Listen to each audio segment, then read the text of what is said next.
Hey folks, Mr. Dell here. We are going to be looking at a problem, a word problem, but the word problem is going to require us to use Pythagorean Theorem. So we're going to go through that and review that concept, and we'll go from there. So this is something that is coming from CPM's Integrated Math 1 curriculum, and it is from section 5.2.2. number 5-71. So it says Monique and her dad built a hang glider together. After testing the new glider for safety, the glider was ready for the first big flight. Monique jumped off a tall sand dune and traveled in a diagonal line from the top of the dune towards the ground. We see this picture here that kind of gives us that visual, right? So she's coming from the top of the dune right here, and she's traveling in this diagonal downward slope towards the ground. And it says that distance right there that she traveled, she says she flew 137 feet. So that distance is 137 feet and landed on the ground at a spot that was 105 feet horizontally from where she took off. So that means from where she took off horizontally along the ground, right? So that distance from there to there is the 105 feet that they list. Okay. And then it says from where she took off. So how tall was the sand dune? So it wants to know this distance, the height of that sand dune. Well, if we look at this shape that the sand dune and the picture create, what we have is a right triangle, right? So this, let me get rid of some of the writing here so we can see that better.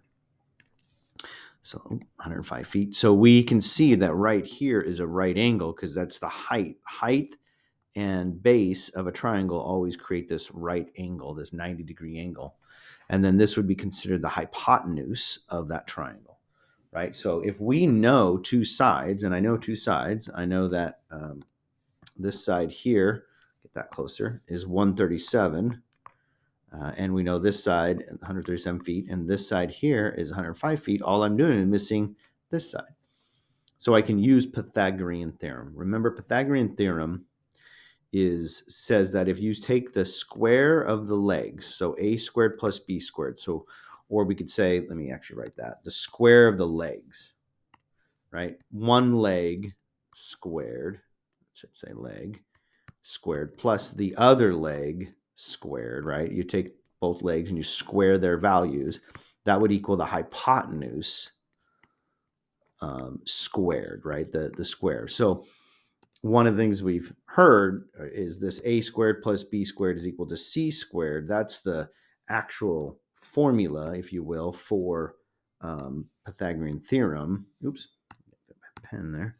A squared plus b squared is equal to c squared, where a represents one of the legs, b represents the other leg, and c represents that hypotenuse. So that's what we're going to use to solve for that missing leg. Because I have my b, I have one of the legs, and I have my hypotenuse. So I can write that into an equation. So a is the one I don't know. We'll call it a squared. So a squared plus my other leg, my leg is 105, so I have to take that and square that. And then it's equal to the hypotenuse that is squared, which is 137, and that's squared. Okay, so we can use this relationship to now find a. So got to do my math there. So I'm going to square. I don't have that memorized, so I'm going to get my calculator out here. We're going to square 105. And that becomes, so we have a squared plus 11,025 is equal to, and then I got to take 137 and square it. And that's 18,769. And then solve for a squared, right? So to solve for that, we're going to subtract this 11,025 from both sides.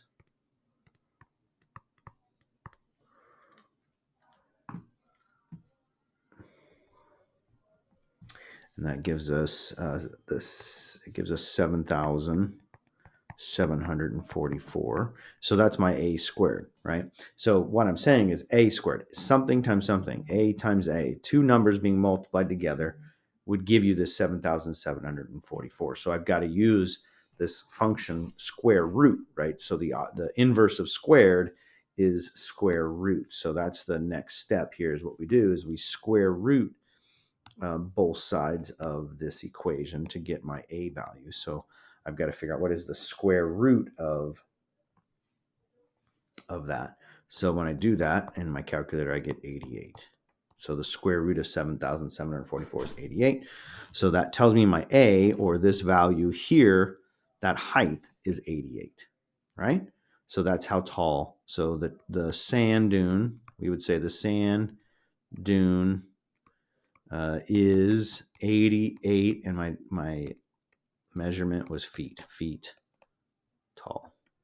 Okay. All right. There we go.